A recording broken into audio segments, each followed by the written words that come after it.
if capital E and capital F be the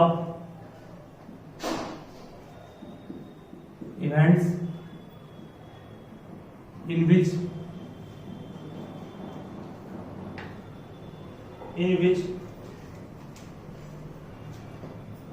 capital E equal to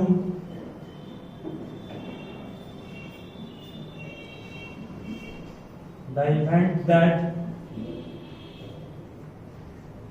card drawn is a spade,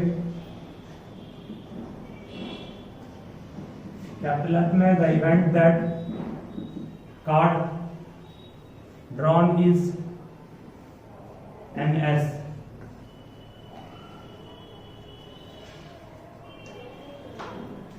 ठीक है। ई मान लिया गया event है कि ड्रॉन कार्ड स्प्रेड हो, और एफ इवेंट है जिसमें ड्रॉन कार्ड क्या हो, एस हो। What is the formula of P, what is the probability of event E, बोलो कितना होगा। इवेंट ई की प्रोबेबिलिटी कितनी होगी, इवेंट ई क्या स्प्रेड का है ना, स्प्रेड की संख्या 13 होती है, कुल कार्ड 52, इवेंट ई की प्रोबेबिलिटी 1/4 हो गया। इस तरह से इवेंट एफ का प्रोबेबिलिटी को क्या होगा, एस की कुल संख्या 4/52, काटेंगे कितना आएगा 1/13 आएगा, ठीक है। उसके बाद what is the probability of occurrence of E if F occurred, बोलिए what is the probability of occurrence of E if F occurred, F मतलब हो चुका है तो ई के होने की संभावना क्या होगी, बोलो कितना स्पेड एस होगा, कितना स्पेड एस होगा। हम सब जानते हैं 52 कार्ड का जो बंडल होता है उसमें फर्स्ट ब्रांच को स्पेड कहते हैं ना, स्पेड की कुल संख्या 13 है, उसमें एक आता है एस भी ना, इसका मतलब कितना स्पेड एस होगा, एक कॉमन मान नहीं आ रहा है उसमें ना, ई और एफ में कॉमन स्पेड कार्ड आएगा, और कुल मिलाकर नीचे कार्ड एफ है ना, एफ की संख्या कितनी होगी, एफ की कुल संख्या कहोगे सर, एफ क्या है ना, चारों मींस ई और एफ में कॉमन एक आएगा, एफ की कुल संख्या 4 ही है, पढ़ लो एफ का event that drawn card S, S F है, एफ कितना है 4। उस तरह पी एफ बाय ई मतलब कि what is the probability of occurrence of F if E is given, वो कितना होगा, ई और एफ में फिर कॉमन एक ही आएगा, ई और एफ में फिर कॉमन एक ही आएगा, तो ई की संख्या को कितनी होगी, स्प्रेड है 13 होगा ना। ये आपको पढ़ाए थे कंडीशनल प्रोबेबिलिटी में, जो हम लोग का सैंपल स्पेस है वो रिड्यूस्ड होकर के एफ बन जाएगा इस केस में, इस केस में सैंपल स्पेस क्या बन जाएगा, ई बन जाएगा। तो यहां से हम लोग क्या ऑब्जर्व किए, यहां से ये ऑब्जर्व किए कि probability of occurrence of E if F awkward, देखो सिर्फ ई की प्रोबेबिलिटी 1/4 है, और तब भी ई की प्रोबेबिलिटी 1/4 ही है, कब, जब एफ ऑकर्ड हो रहा तो। इसका मतलब ई एफ पर डिपेंड कर रहा है क्या, नहीं कर रहा है। वही कहा गया कि ई के ऑकरेंस का डिपेंडेंस एफ से कुछ भी नहीं है, दोनों में सेम आ रहा है ना। इसका मतलब इस टाइप के इवेंट को इंडिपेंडेंट इसलिए कहेंगे क्योंकि ई का ऑकरेंस एफ को प्रभावित नहीं कर रहा है, मतलब ई का एफ का होना भी ई को प्रभावित नहीं कर रहा है। एफ ऑकर्ड हो रहा है फिर भी ई का मान वही सेम पहले के लिए। यहां भी देखो एफ अगर अकेले है तो 1/13, ई हो रहा है तब भी एफ कितना है 1/13, मतलब क्या, एफ का होना ई के प्रेजेंस में भी उतना ही है जितना अकेले है वो। इसका मतलब ये हुआ कि एफ का भी ऑकरेंस प्रभावित नहीं हो रहा है ई के ऑकरेंस से, और यहाँ ई का भी ऑकरेंस एफ के होने से प्रभावित नहीं हो रहा है। तो ऐसे इवेंट को कहते हैं हम लोग क्या, इंडिपेंडेंट इवेंट, जिसमें कि एक इवेंट के ऑकरेंस से दूसरा इवेंट प्रभावित नहीं होता। ठीक है, तो ये आपको एग्जांपल दिया गया कि अगर हम लोग ई को मान रहे हैं एक ऐसा इवेंट जिसमें कार्ड को ड्रॉ किया गया स्पेड, एफ को मान रहे ऐसा इवेंट में कार्ड को ड्रॉ किया गया एस, तो सिर्फ ई की प्रोबेबिलिटी 1/4, सिर्फ एफ की प्रोबेबिलिटी 1/13, F हो रहा है तो E की प्रोबेबिलिटी 1/4 होगी, E हो रहा है तो F की प्रोबेबिलिटी 1/4। इसका मतलब E अकेले 1/4 था, F के प्रेजेंस में भी E का ऑकरेंस 1/4 है, सेम है ना। इसका मतलब ये इंडिपेंडेंट इवेंट का एग्जांपल कहलाएगा। ठीक है, इंडिपेंडेंट का मतलब हुआ किसी एक इवेंट के होने से दूसरा प्रभावित नहीं हो। यहाँ E अकेले था तो भी वही मान दे इसका, और F के प्रेजेंस में F हो रहा है तब भी E की प्रोबेबिलिटी उतनी ही है, उसको वैल्यू डिपेंड नहीं किया, इसलिए ऐसे इवेंट को कहते हैं इंडिपेंडेंट इवेंट।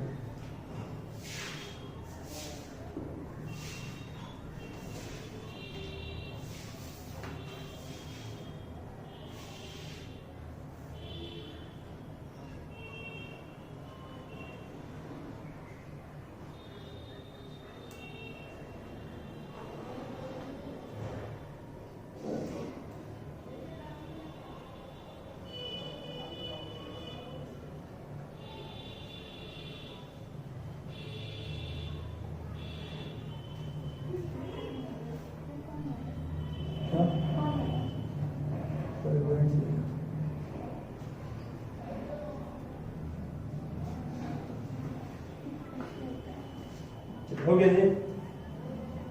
अब इस पर एक फॉर्मूला बनाएंगे हम लोग, उस पर ध्यान दीजिएगा, ध्यान दो। पी ई एफ का फॉर्मूला पर क्या पढ़ाएगा? P into what? P F by E पढ़ाएगा। पहले ई का निकाले इंटू फिर एफ का निकाले, कब? जब ई हो चुका था तो अभी जस्ट पढ़ाए थे आपको पी ई एफ की probability, P E into P F by E. इस फिगर से मालूम क्या, इस एग्जांपल से मालूम चला हम लोगों को कि पी एफ बाई ई का मान भी वही है जो मान किसका है? पी एफ का है कि नहीं? पी ई बाई एफ का भी मान वही है जो मान किसका है? पी का। मीन्स एफ के प्रेजेंस में वही वैल्यू है और अकेले वही वैल्यू है। इसका मतलब पी एफ बाई ई को हम लोग क्या पी एफ कर सकते हैं कि नहीं कर सकते हैं? तो अगर कोई इंडिपेंडेंट इवेंट रखा E and F, if E and F are two independent event, अगर ये दोनों इंडिपेंडेंट इवेंट है, then P E F can be expressed as what? P into P F, simple में। या फिर इसको ऐसे ही कर सकते हो, P E intersection F equal to P into P F. ठीक है, इस फॉर्मूला को बिल्कुल ध्यान रखिएगा। यहां से लिखिए पास में इसको।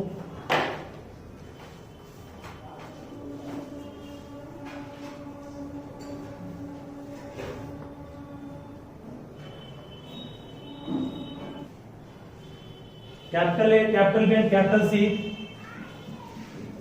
if capital A, capital B and capital C are three events,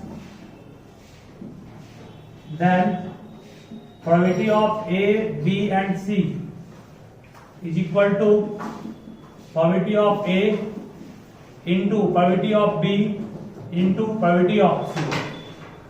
अगर A, B और C तीन इवेंट है, ठीक है, अगर A, B और C तीन इवेंट है तो प्रोबेबिलिटी ऑफ एबीसी को क्या कर सकते हो? पीए into PB into PC.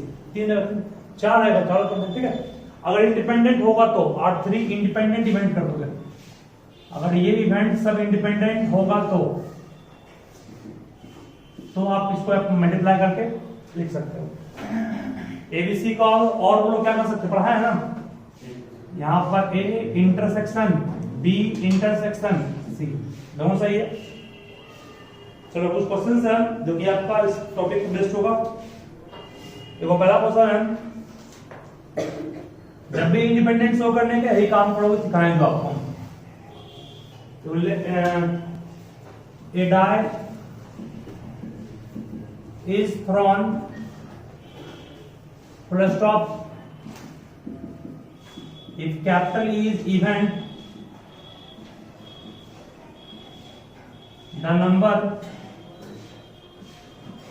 the number appearing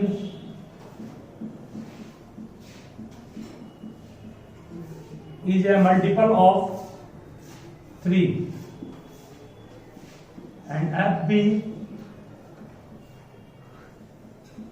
the event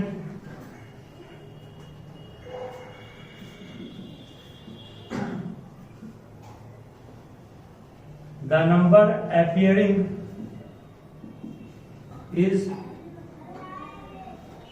even, then find whether E and F are independent. Check कर बताना ये है कि क्या E और F इंडिपेंडेंट है या नहीं। मीन्स ई एफ को इंडिपेंडेंट चेक करना है या नहीं। बिल्कुल सोच समझ के बनाइएगा।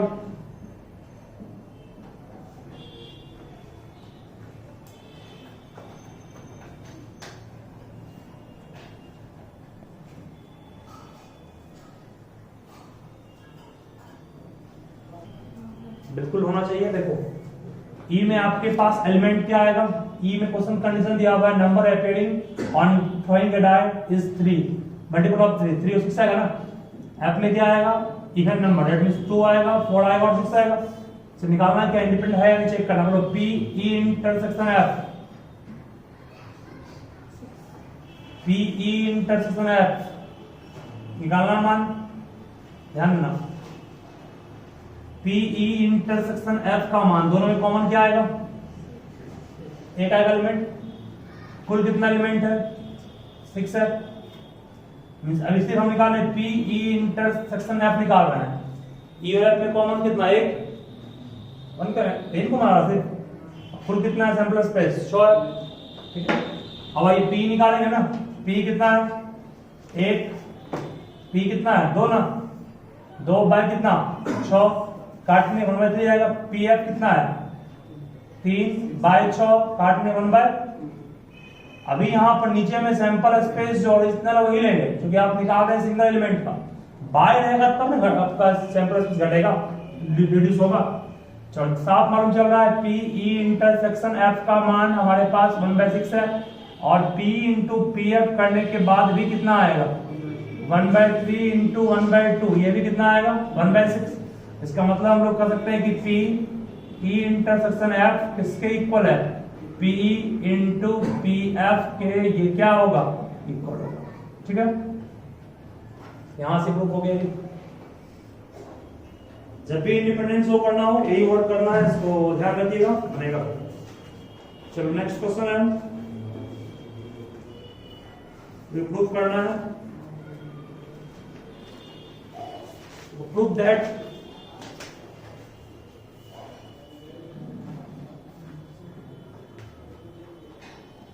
हो गया फर्स्ट में।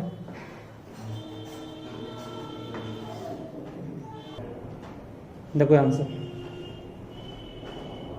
रेक्टेंगल जो होता था वो सैंपल स्पेस था, पढ़े हो ना।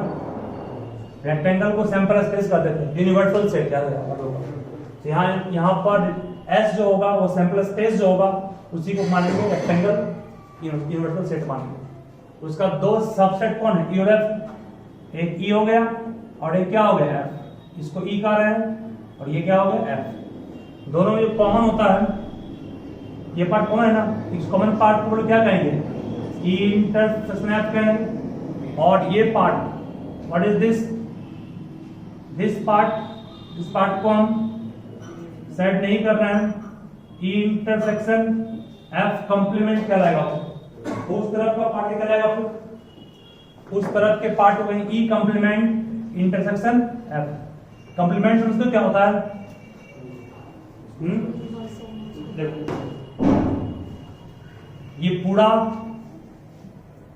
ये पूरा पार्ट ई है, ठीक है। ई को किससे निकालना है, एफ कंप्लीमेंट एफ, ये पूरा है ना। एफ को छोड़ दीजिए, एफ को छोड़ दीजिए मतलब ये पूरा, इसको निकाल दो, काट के बाहर निकाल दोगे, जिसको हम सेट कर रहे हैं। ये सब पार्ट इसमें आएगा, पूरा सब पार्ट आएगा, नहीं भी आएगा यहाँ ध्यान तक। इस पूरा पार्ट और इसमें कॉमन सेम पार्ट आएगा। देखो ये रेक्टेंगल मान लो है, एफ कॉम्प्लीमेंट मतलब एफ को काट के बाहर निकाल दिया, इसको बाहर निकाल दिया, ये पूरा पार्ट बचा हम लोग के पास। इस पूरे पार्ट का इंटरसेक्शन निकालना है किसके साथ, ई के साथ। ई के साथ इंटरसेक्शन में सिर्फ यही पार्ट आएगा, उसको सेट करना है, देखो तो नहीं आएगा। इसी पार्ट को कहा गया इंटरसेक्शन एफ कॉम्प्लीमेंट, ठीक है। मतलब जिस पार्ट को पहले सेट किए थे इस तरह से प्लस एस था, इससे इसको निकाल दी, हट गया ये। निकालने का मतलब ये पार्ट बचा ना, इसको निकाल दिया, ये पार्ट बचा।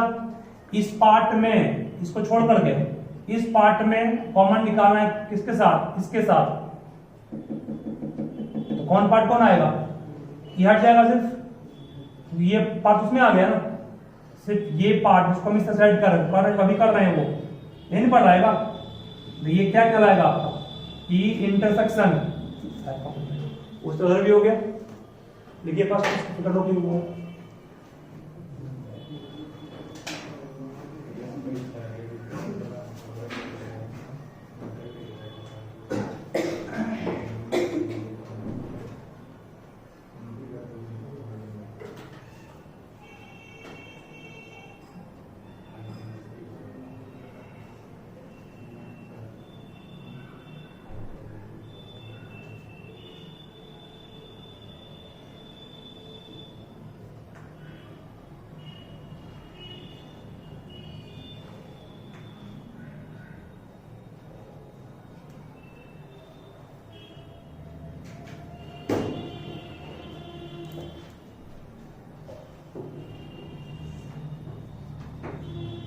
जो पार्ट अनसेड है इस पार्ट को कहते हैं E complement intersection F complement.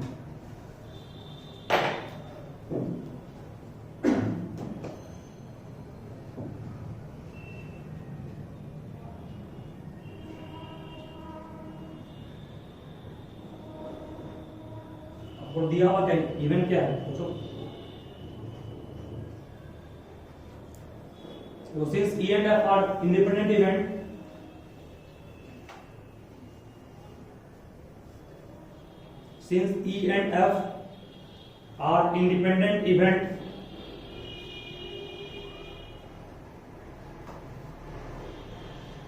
so we have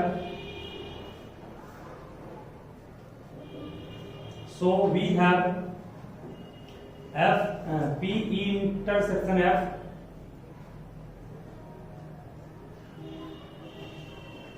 So we have P E intersection F is equal to,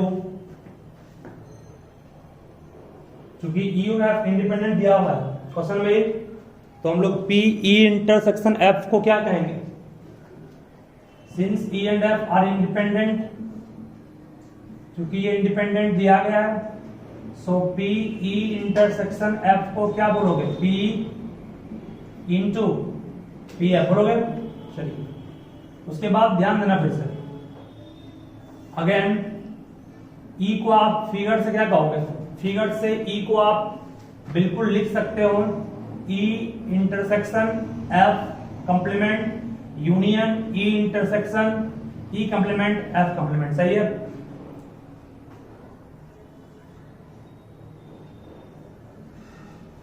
अब सही है। देखो ये पूरा ई है, ई को ये पूरा पार्ट मतलब ये पार्ट मीन्स ये पार्ट में इस पार्ट को क्या कहेंगे, इस पार्ट को ये कहेंगे ना, इसमें इसको ऐड कर देंगे। इसको ऐड करने का मतलब ई इंटरसेक्शन एफ को ऐड करना, ऐड कर दिए। उसका ऐड करने का मतलब क्या यूनियन होता है, यूनियन लिया गया, ठीक है। देयरफॉर क्या पी ई को लिख सकते हैं P E intersection F complement plus P E intersection F, इसको बिल्कुल इतना कर सकते हैं क्या, इसका मतलब क्या होता है प्लस, और दोनों में कॉमन कुछ आएगा ही। ऐसे यूनियन का फॉर्मूला पढ़े A plus B plus minus A intersection B, but दोनों में कॉमन कुछ आएगा नहीं। इस पार्ट और इसमें कॉमन कुछ भी नहीं है ना, कुछ में माइनस जीरो पढ़ोगे तो लिखेंगे इसको हम, बस इस दोनों को लिखा गया है। ठीक है ना। चलिए हमको प्रूफ क्या करना है, प्रूफ पर जान लीजिए। प्रूफ करना है कि ई और एफ कंप्लीमेंट ये भी क्या है, देन सो आर इवेंट इतना, मतलब जिस तरह ये इंडिपेंडेंट है क्या ये भी इंडिपेंडेंट है, ये प्रूफ करना है। मतलब हमें प्रूफ करना है कि P E intersection F complement को क्या P into P F complement कहेंगे, ये प्रूफ करना। ठीक है, प्रूफ करना है कि क्या ये भी आपका इंडिपेंडेंट है। इसको इंडिपेंडेंट प्रूफ करने का मतलब क्या हो गया, पी इंटरसेक्शन एफ कंप्लीमेंट को इक्वल प्रूफ करना है किसके, P into P F dash. ये प्रूफ करना है। ये प्रूफ तभी हो पाएगा जब ये अकेला बच पाएगा। ये बच पाएगा तभी जब इसको आप उधर छोड़ पाएंगे और इसको उधर ले आएंगे। इसको उधर ले आएंगे क्या हो गया, P E intersection F equal to P E intersection F complement. इसको ये प्रूफ करना है, इसको डिस्टर्ब नहीं करना है। पी को पी छोड़ दिए माइनस, बोलो ई इंटरसेक्शन एफ को ऊपर से क्या कहोगे, पीई इंटू पी एफ कहोगे equal to P E intersection F complement. दोनों में कॉमन क्या आएगा, पीई कॉमन आएगा, 1 माइनस क्या बच जाएगा, पी एफ बच जाएगा। फिर अंदर में यहाँ क्या बच गया, P E intersection F complement बच गया। बोलो क्या कहेंगे इसको, 1 माइनस एफ को 1 में माइनस कर रहे हैं। क्लास 9th में पढ़े हो कि कब जब कोई इवेंट होता है उसका उसके कंप्लीमेंट के साथ सम निकालते हैं, कितना होता है ना।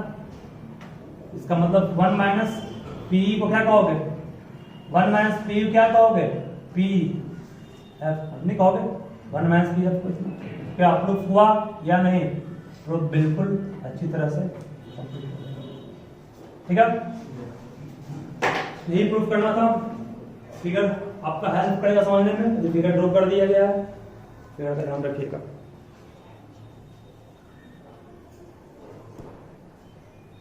एनसीईआरटी का ही है। तो ये A and B are, capital A and capital B are,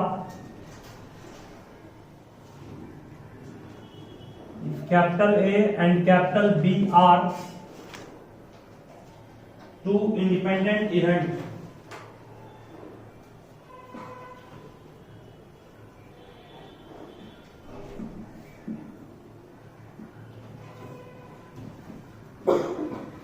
are two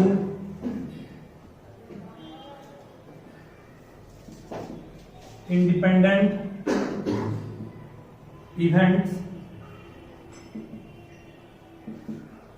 then the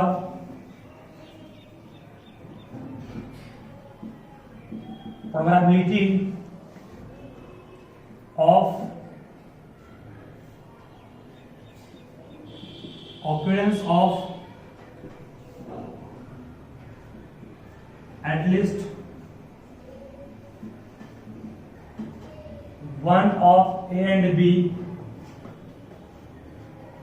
at least one of A and B is given by 1 minus PA complement into PB complement।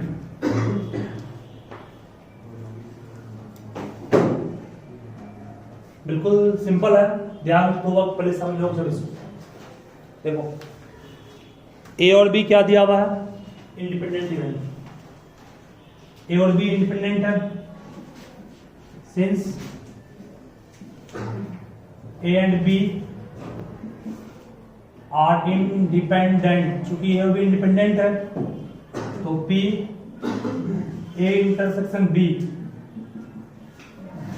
को P A into P B कहोगे ना। ठीक है, यहां तक चलिए। अब ये क्या प्रूफ करना है, प्रूफ करना है कि the probability of occurrence of at least one of A and B, probability of occurrence of, proof करना है probability of occurrence of at least, at least means कम से कम A, one of A and B, A और B के कम से कम एक ए या बी का ऑकरेंस का जो प्रोबेबिलिटी है वो प्रूफ करना है कितना, 1 minus P A complement into P B complement, ये प्रूफ करना है। इसका मीनिंग पहले क्या हो इसको गौर कीजिएगा। एटलीस्ट मतलब कम से कम या तो ये हो या फिर बी हो, या आ गया ना।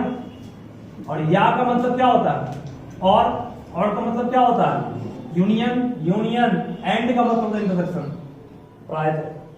इसका मतलब इस पूरे लैंग्वेज को हम लोग लिख सकते हैं P A union B.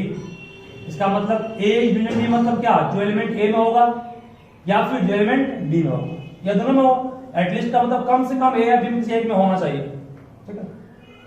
Equal to ये प्रूफ करना है, मतलब इसको आप वास्तविक मैटर पे ले आए कि प्रूफ क्या करना है, ये हमें प्रूफ करना है।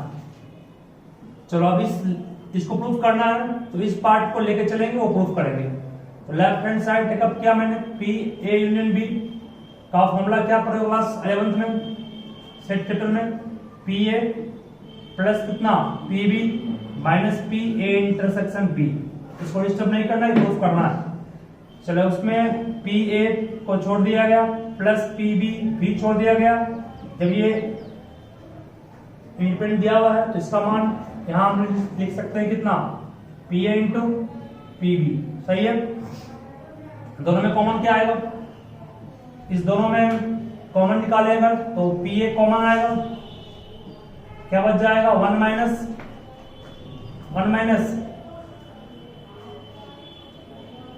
पी बी प्लस कितना पी बी, सही है। इस दोनों में पी ए कॉमन निकाले, 1 माइनस क्या बच गया, पी बच गया प्लस पी बी रह गया, और फिर पी एफ यहां आ गया। 1 माइनस पी बी को क्या कहोगे, 1 माइनस पी बी को पी बी डैश कहोगे, पी बी डैश कहोगे प्लस कितना पी बी, ठीक है। 1 माइनस पी बी को पी बी डैश कहेंगे ना, प्लस पी बच गया। अब इसको हटाना है यहां से, पी ए को पी ए छोड़ दिए,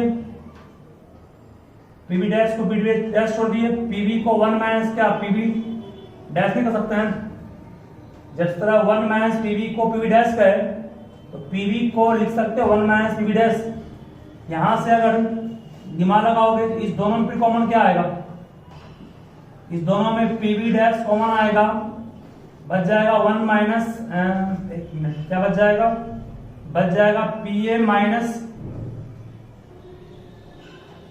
1 बच जाएगा, पी ए माइनस 1, बाहर में कौन रहेगा, प्लस 1 रह जाएगा। देखो फिर से बोल रहे हैं, इस दोनों में कॉमन क्या निकाले, पी बी डैश बाहर निकाले, यहां बच गया पी ए माइनस कुछ नहीं 1, ये प्लस 1 साइड कर दी। फिर इससे माइनस कॉमन निकालेंगे तो लोग क्या आएगा, माइनस कॉमन निकालेंगे इससे तो आएगा हम लोग के पास पी बी बाहर ही रहेगा, 1 माइनस कितना हो जाएगा, ये पी ए प्लस 1 रह गया माइनस पी बी रह गया, और 1 माइनस पी ए को क्या कहेंगे, पी डैश कहेंगे, फिर प्लस 1 अरेंज कर लेंगे इसको, पी डैश आगे आ गया और पी बी डैश चला गया। दिस इज योर प्रूफ, ठीक है। मैंने क्या किया, नहीं करता एटलीस्ट का मतलब कम से कम या तो ए में या बी में, या जब भी हिंदी का या मींस और मींस यूनियन, ठीक है। ये प्रूफ करना है। इसका पूरा क्लास लगा दिए, पढ़े सेट में लगा दिए, इसको छोड़ दिए, इसको भी छोड़ दिए, पी ए इंटरसेक्शन बी को ऊपर वाले से कहेंगे, इसलिए दोनों में कॉमन क्या आया, पी ए कॉमन आया, बचा क्या यहां, कुछ नहीं 1, यहां से इंटू में नहीं है, पी ए कॉमन निकल, यहां क्या बचा, पी बी बच गया, इस साइड में कर दिए इसको, ठीक है। 1 माइनस पी बी को पी बी डैश कहेंगे, एलिमेंट सेम रह गया, एलिमेंट सेम रह गया, ठीक है। हमको पी बी डैश को फिर बाहर कन्वर्ट करना था, पी बी को 1 माइनस पी बी डैश नहीं कहेंगे, कंप्लीमेंट वाले कॉन्सेप्ट से। अब इस दोनों में फिर कॉमन क्या आएगा, पी बी डैश, यहाँ क्या बच जाएगा, पी ए, यहाँ कुछ है मतलब 1 प्लस 1 था, साइड छोड़ दिए इसको। फिर इससे माइनस कॉमन निकाले, दोनों में कॉमन क्या, यहाँ माइनस कॉमन निकाले तो पी डैश बाहर रह गया, इसको 1 माइनस पी ए कहेंगे, और 1 माइनस पी ए को पी डैश कहेंगे, 1 अरेंज, इसको आगे इसको पीछे, ओके।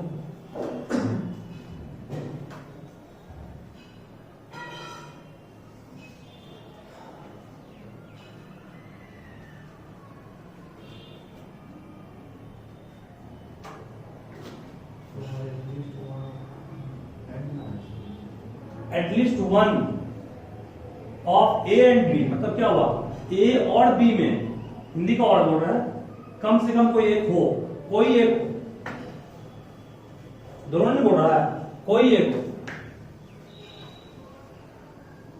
आइदर रहे और रहे, तब भी समझो यूनियन है, आइदर फ्रॉम ए और फ्रॉम बी मींस यूनियन।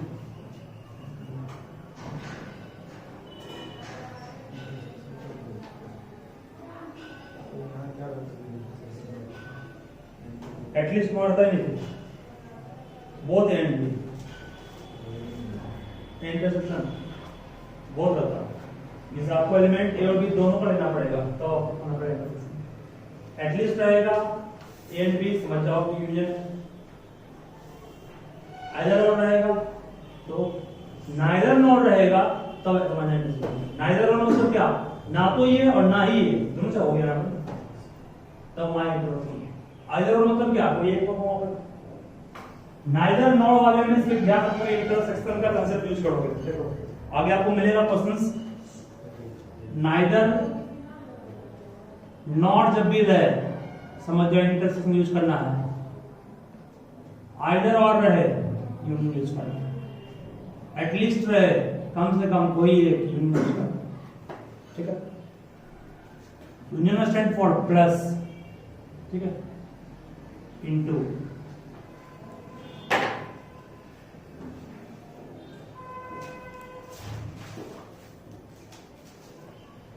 13.2 आप लोग से पूरा बन जाएगा, एकदम इसको ऑफ कर सकते हो बस टोटली पूरा पढ़ा दिए हैं टॉपिक को। जहां भी नाइदर नॉट नाइदर इस टाइप क्वेश्चन का सिखाई दिए हैं। नॉट बी का मतलब क्या हो गया कि यहां पे मेरा नॉट बी लिखा हुआ, मतलब क्या समझोगे यहां पर, नॉट बी का मतलब हो गया भाई बी कंप्लीमेंट, ठीक है। एंड रहे इंटरसेक्शन और रहे यूनियन, मत दोनों में कॉमन नहीं आना चाहिए। म्यूचुअली एक्सक्लूसिव मतलब दोनों में कॉमन कुछ भी नहीं आएगा। यहाँ पर ये म्यूचुअली एक्सक्लूसिव था, इसके पीछे जो कुछ क्या वहां पर वहां म्यूचुअली एक्सक्लूसिव मतलब दोनों में कॉमन नहीं आ रहा है कुछ। याद होगा जो आपको यहाँ लिखा भी है, देखो फिर से एक बात, एक ही स्टार्ट था ना और ये इसका इंटरसेक्शन था, ये था ना ये पार्ट, इस पार्ट को इससे दोनों में कुछ भी कॉमन है नहीं है, इस दोनों को कहते हैं mutually exclusive. Mutually exclusive common है तो म्यूचुअली इंक्लूसिव, ठीक है। 13.2 पर काम कीजिए तो अच्छे से आज।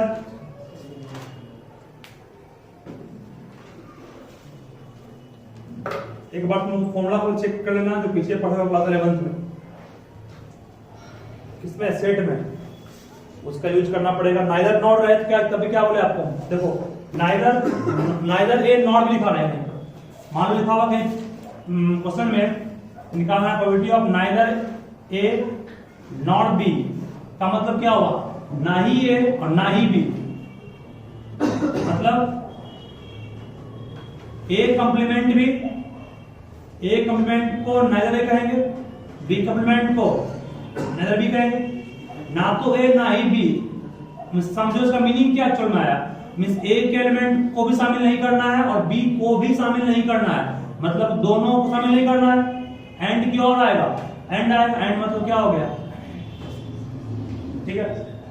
इस टाइप को सुनेगा तो आइदर ए और बी, मतलब या तो ई का या बी का, दोनों को चेक कर लेंगे, दोनों को लेंगे तो यहाँ पे यू आ जाएगा, ठीक है। लैंग्वेज ध्यान देना, कोई दिक्कत नहीं होगा, इस पर काम कीजिएगा बहुत अच्छे से आज।